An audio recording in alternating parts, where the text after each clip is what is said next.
ಅಲ್ಲ, ಅದು ಇದೆ. ಇಡೀ ಜಗದ್ವ್ಯಾಪ್ತವಾದ ಭಗವಂತನ ಒಂದು ವಿರಾಟ್ ರೂಪ. ಇನ್ನೊಂದು ಆ ಪರಮಾತ್ಮನ ಸರ್ವಾಂತರ್ಯಾಮಿಯಾದ ಅನಂತ ರೂಪಗಳು. ಅಂತಹ ಅನಂತ ರೂಪಗಳ ಸಮುದಾಯವೇ ಒಂದು ದೊಡ್ಡದಾದ ಭಗವಂತನ ವಿಶ್ವರೂಪ.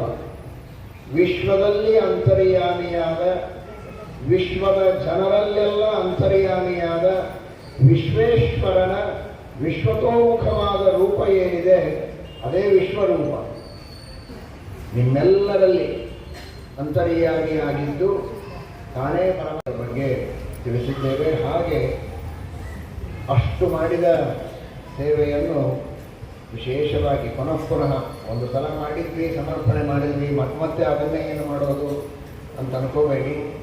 ಹೊಸ ಹೊಸ ಸೇವೆಗಳನ್ನು ನಿತ್ಯವೂ ಮಾಡಿ, ದೇವರ ಪೂಜೆಯನ್ನು ಮಾಡಿ, ಶಾಸ್ತ್ರಗಳ ಶ್ರವಣ ಮಾಡಿ, ಮನೆಗೆ ಬಂದ ಅತಿಥಿ ಅಭ್ಯಾಗತರ ಸೇವೆಯನ್ನು ಮಾಡಿ, ಮಾಡಿದ ಎಲ್ಲ ಸತ್ಕರ್ಮಗಳನ್ನು ನಿತ್ಯವೂ ಹೊಸದಾಗಿ ದೇವರಿಗೆ ನೂತನ ಭಕ್ಷ್ಯ ಭೋಜ್ಯಗಳನ್ನು ಮಾಡಿ ಹೊಸ ಹೊಸ ವಸ್ತು